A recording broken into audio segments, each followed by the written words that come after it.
यह कहानी है रीमा की, जो दिल्ली में अकेली रहती थी। एक दिन उसे अपने गांव से खबर मिली कि उसकी दादी का देहांत हो गया है। वह तुरंत गांव गई। अंतिम संस्कार हुआ। सब ठीक रहा। लेकिन दादी की एक बात रीमा के मन में अटकी थी। दादी हमेशा कहती थी कि "शिक्षण इतने पितरी हुई गई। मौत के बाद भी मैं तुझसे मिलने आऊंगी।" रीमा वापस दिल्ली लौट आई। पहली रात ही अजीब चीजें होने लगी। घर का पंखा अपने आप घूमने लगा। किचन से बर्तन गिरने की आवाजें आने लगी। उसने सोचा यह उसका वहम है। दूसरी रात उसने सपने में देखा कि दादी उसके बगल में बैठी हैं और धीरे से कह रही हैं, "मैं आ गई हूं, अब हमेशा तेरे पास रहूंगी।"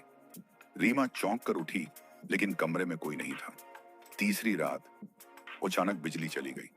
अंधेरे में एक परछाई उसके कमरे की ओर बढ़ रही थी। वह डर के मारे चिल्लाई, लेकिन आवाज नहीं निकली। परछाई धीरे से बोली, "तू मुझे छोड़कर चली गई थी, अब मैं तुझे छोड़ूंगी नहीं।" अगले दिन पड़ोसी ने दरवाजा खटखटाया। कोई जवाब नहीं आया।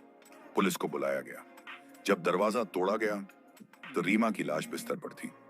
उसकी आंखें खुली थी और चेहरे पर डरावनी मुस्कान थी, जैसे किसी को देखकर मरी हो। कमरे की दीवार पर खून से लिखा था, "मैं लौट आई हूं, दादी।"